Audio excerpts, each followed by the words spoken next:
Aleluia. Aleluia. Vou sentar, queridos.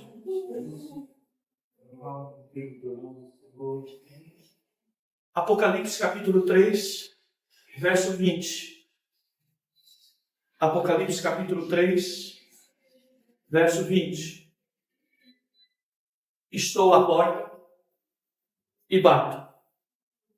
Se alguém ouvir a minha voz e abrir a porta, entrarei em sua casa e cearei com ele e ele comigo. Vou repetir. Estou lá à porta e bato. Se alguém ouvir a minha voz e abrir a porta, entrarei em sua casa e cearei com ele e ele comigo. Vamos falar um pouquinho hoje sobre alguns princípios de comunhão. Você vê a palavra aí, cearei. Essa ideia de exercício de comunhão com Deus. Bem, amados, esse texto é um texto dirigido à igreja de Laodiceia, a sétima das 7 igrejas da Ásia Menor, a qual Deus deu diagnósticos e orientação para as igrejas que estavam sob a direção ou supervisão do apóstolo João, que era uma espécie de pastor supervisor naquela região da Ásia Menor, onde estava localizada a Laodiceia e outras igrejas. E o Senhor dá orientação aqui especificamente à igreja. Aqui mostra a ideia de um Senhor Jesus à porta. Ele não está apenas a ideia do lado de fora da igreja, mas ele está à porta, junto à porta, junto ao lugar de entrada. O Senhor Jesus está, como diz o texto. E o texto nos leva a essa ideia de duas coisas importantes. De que Jesus está à porta e bate. Tá? Veja. Essa ideia aqui nós podemos aplicar como uma ideia de que cada um de nós, ou a própria igreja da reconciliação, tanto a ideia particular de um crente, como também de uma igreja local, como também da igreja geral. Tá, queridos? E aqui duas coisas são interessantes, porque você vai ver sempre João falando aqui nesse versículo 20, de duas ações. Sempre duas ações. Perceba, a primeira ação de Deus à vida dos seus é bater a porta. Ele está à porta e bate a porta. Ele não está apenas na porta, esperando que você o veja, esperando que você esteja numa atenção a este lugar, a tal ponto de que o fato dele chegar, você já vai efetivamente fazer ele entrar. Aqui passa a ideia realmente de uma porta fechada, apesar de ser um lugar de acesso, uma porta fechada, e que Deus tem o cuidado de fazer as duas coisas. Estar perto da porta, ou de cada um de nós, e ao mesmo tempo bater, chamar a atenção, falar a essa porta. A ideia de bater aqui é chamar a atenção. A Bíblia diz que Deus está perto de nós.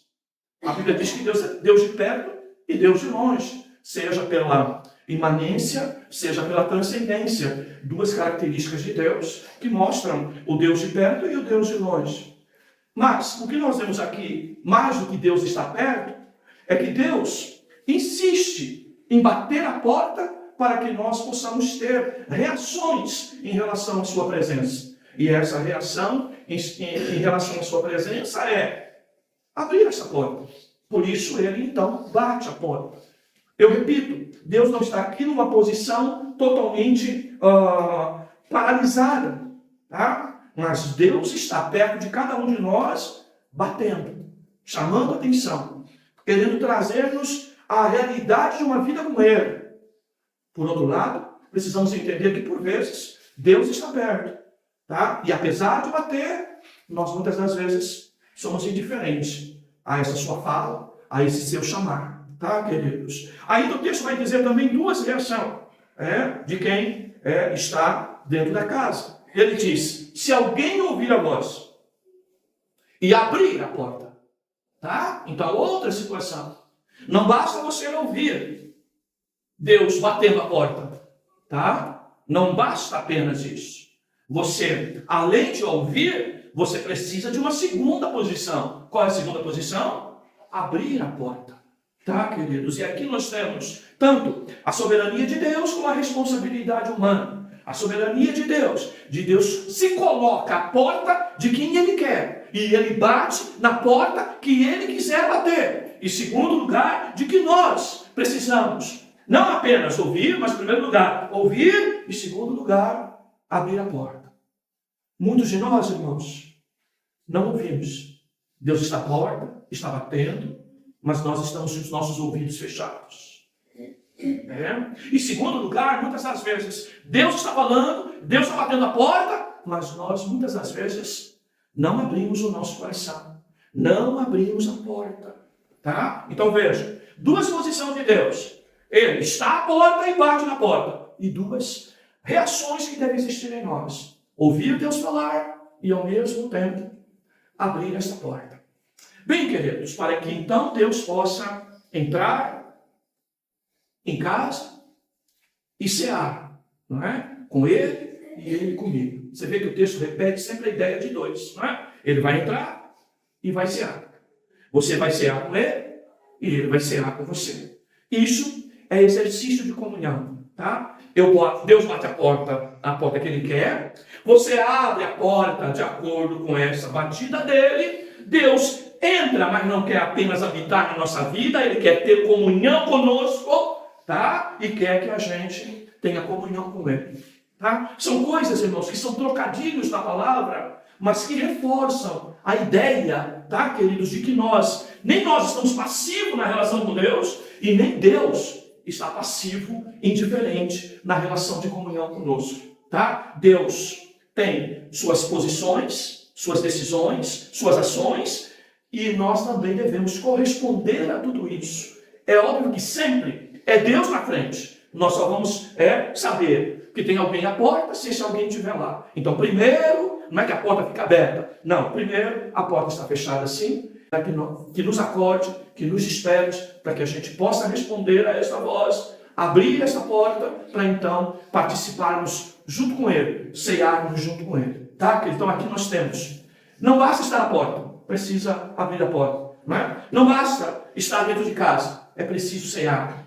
E muitas das vezes é preciso cear com Ele e Ele conosco. Bem, esse trocadilho para dizer o seguinte, irmãos, que às vezes Deus bate e a gente não ouve.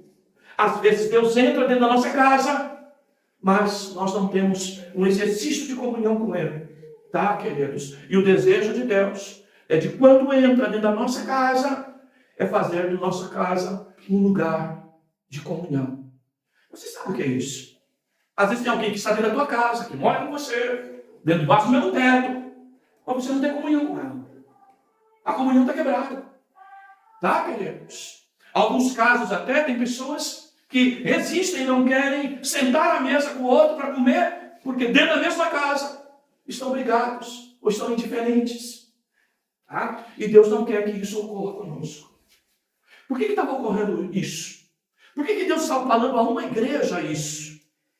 Porque essa igreja em que Deus diz, tá, que está à porta e batendo, e que se alguém ouvir, abra a porta, tá, para ele entrar, para ele cear, para ele participar, para ele ter comunhão. Por que isso estava ocorrendo nessa igreja? Por causa de uma palavra chamada mornidão espiritual.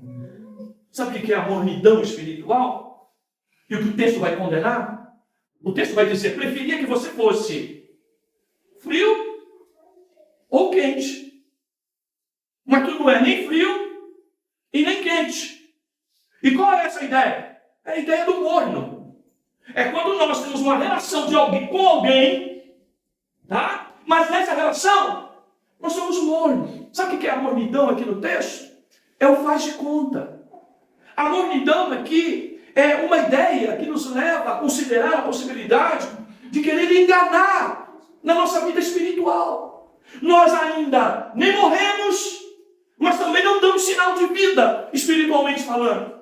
Nós estamos nessa mornidão. E essa mornidão, muitas das vezes, é uma máscara para encobrir a realidade da nossa vida espiritual. E a igreja de Laodiceia estava assim.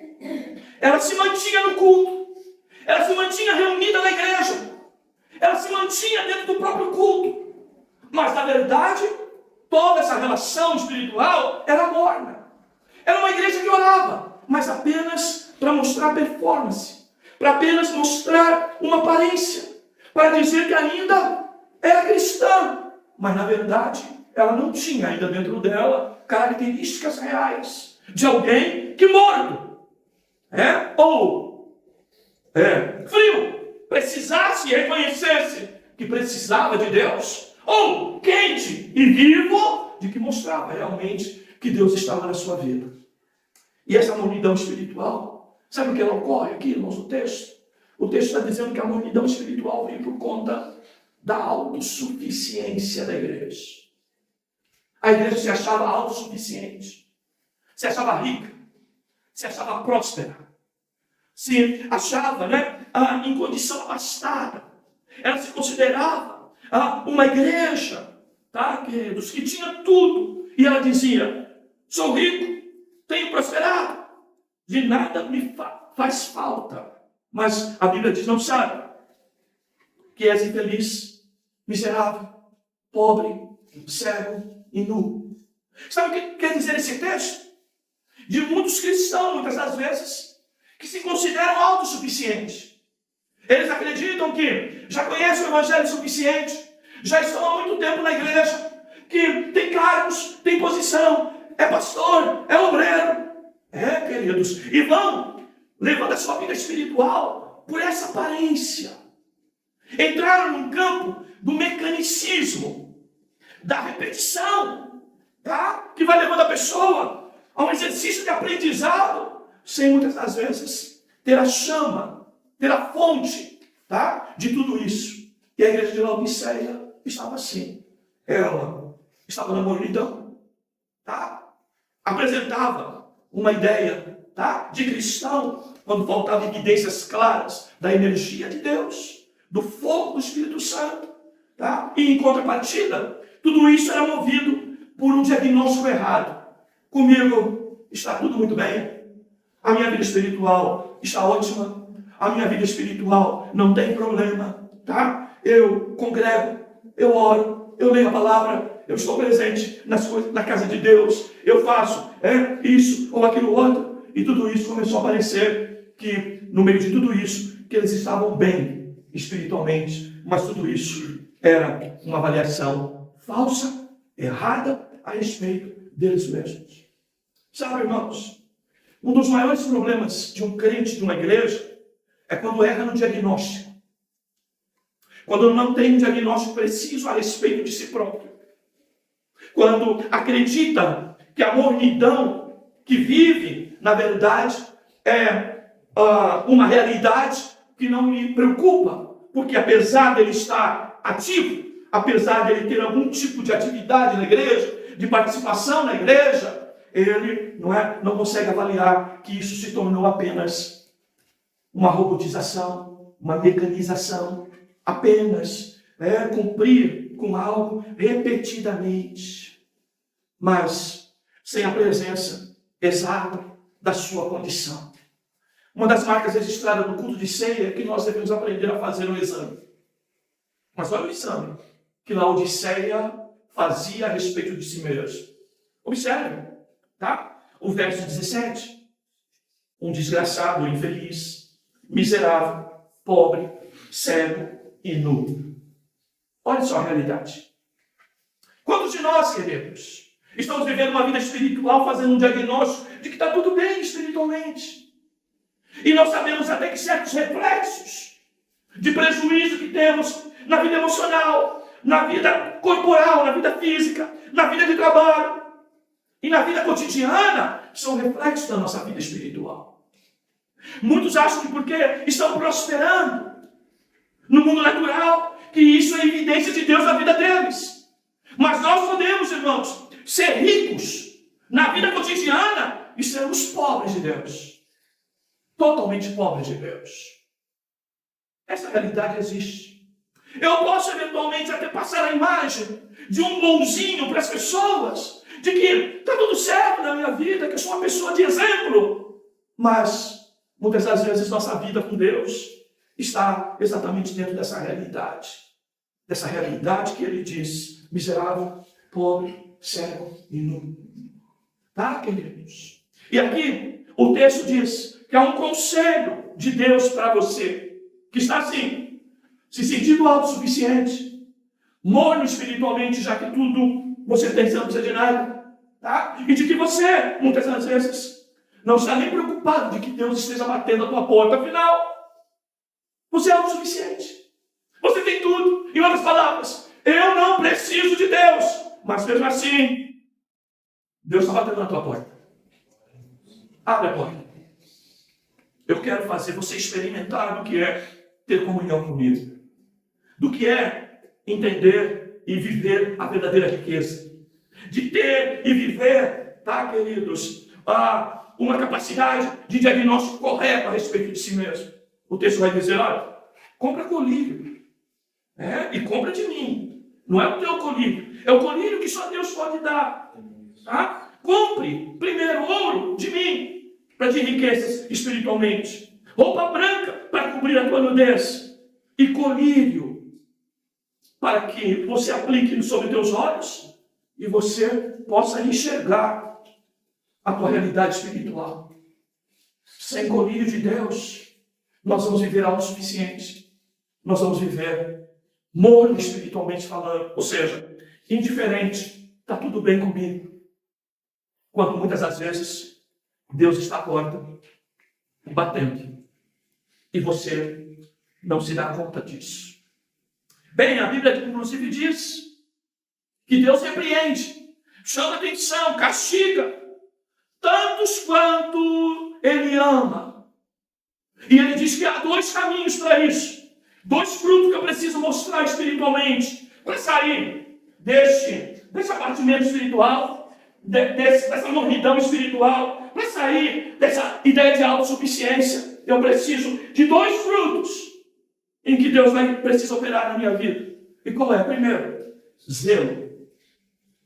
Quantos de nós já não regamos mais nossa vida espiritual como uma árvore no jardim, como, não é,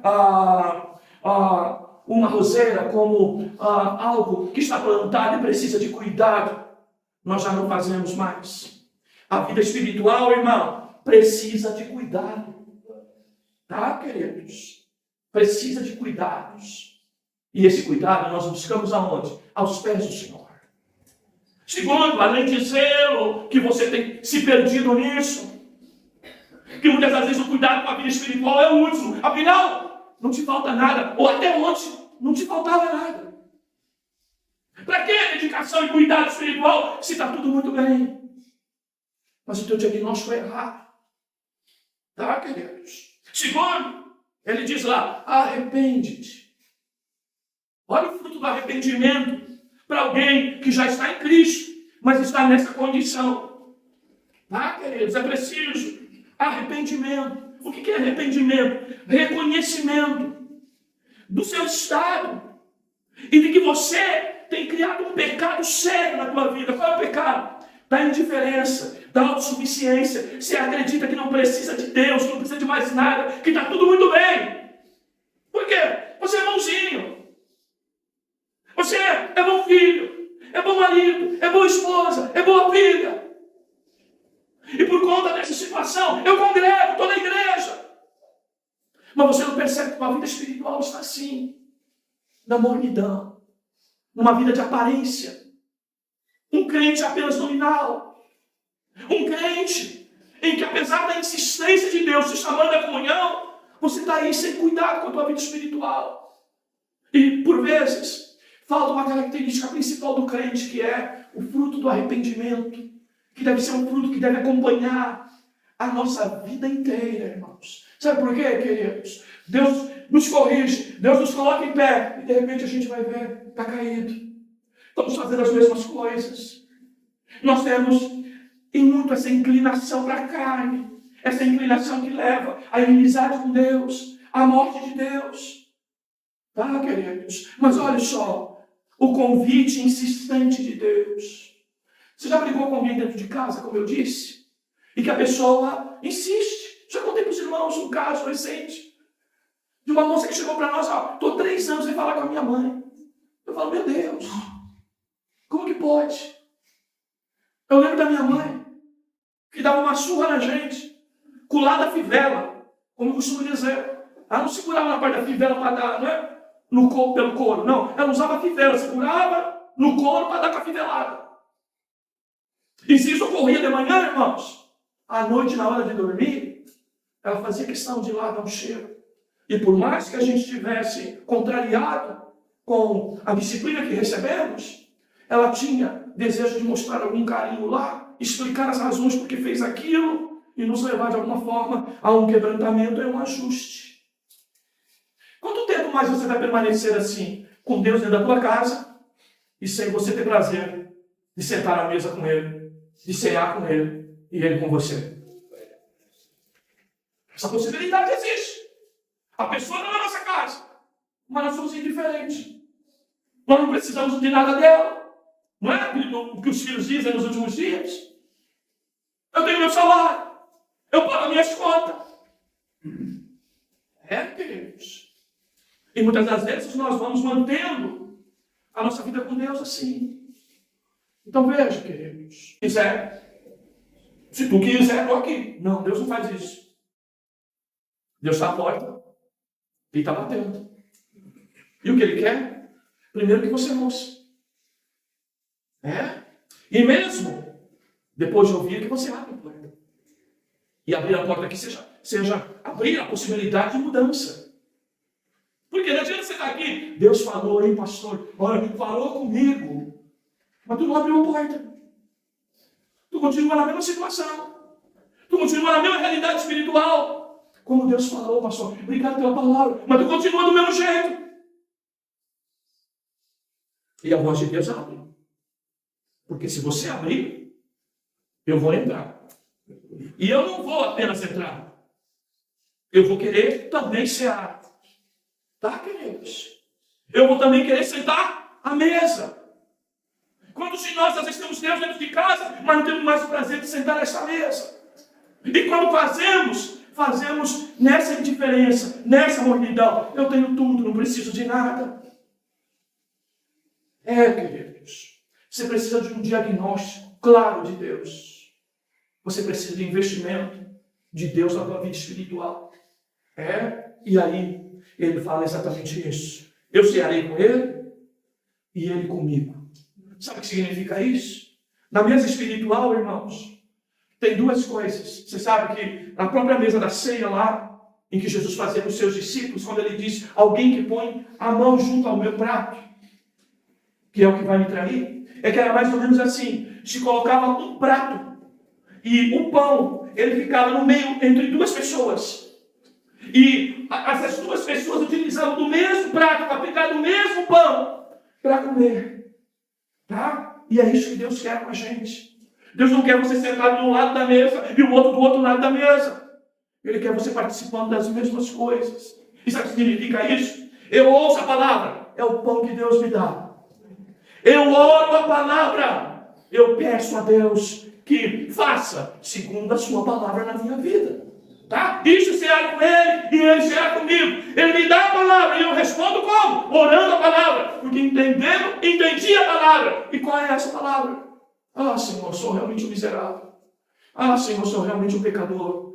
Senhor, realmente eu preciso nascer e renascer para as coisas espirituais. Senhor, eu preciso viver a minha vida espiritual mais plena. Eu preciso, Senhor, realmente ter mais energia, ter mais ânimo e disposição para a vida espiritual. Eu estou, Senhor, esse morno espiritual. Que Deus, nesta hora, nos acorde, nos desperte. Aleluia. Que possa realmente estar nas nossas vidas e promover dentro de nós esse exercício de comunhão. Que Deus abençoe a tua vida, proteja você, proteja o teu lar, que você saia daqui hoje com um diagnóstico correto e buscando 2 coisas. Primeiro, zelo pelas coisas de Deus. Para de tratar as coisas de Deus de qualquer jeito. O que eu digo as coisas de Deus é Deus na tua vida. Não estou falando com obreiro, não estou falando com obra aqui dentro da igreja. Não, eu estou falando de zelo com a tua vida espiritual. Talvez seja um zelo. de limpar o ouvido para ouvir que ele está batendo. Às vezes pode ser esse. Tá? Mais do que isso, que você se arrependa desse estado que você está. Porque Deus está disposto a mudar essa tua realidade.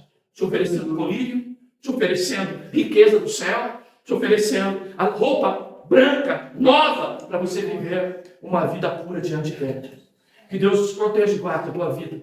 Que você veja Deus além da tua perspectiva natural. Porque isso é uma perspectiva espiritual que você precisa enxergar. E você tem corpo, alma e espírito. E muitas das vezes só a alma que enxerga, que mostra consciência. Mas quando o espírito é despertado por Deus, nós vamos entender a nossa realidade e o quanto precisamos desesperadamente por Deus. Deus guarde teu coração, desperte a tua vida para louvor e glória no seu nome. Amém. Baixe a cabeça. Senhor, obrigado pela tua palavra. Pedimos a tua bênção sobre cada um dos teus filhos. Abençoe e guarda cada um dos teus filhos. Que a tua palavra possa produzir mudanças no interior de cada um dos teus servos. Que haja desejo de arrependimento, que haja manifestação de zelo na vida de cada um dos teus servos. É a nossa oração, em nome de Jesus. Amém.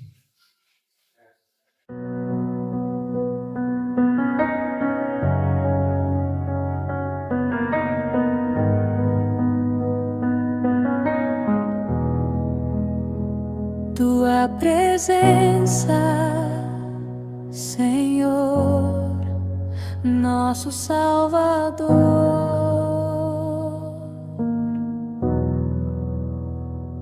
aleluia, nosso Redentor,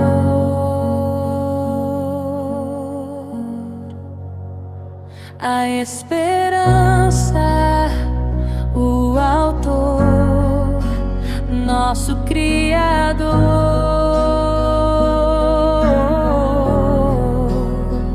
o protetor, Senhor, nosso Salvador.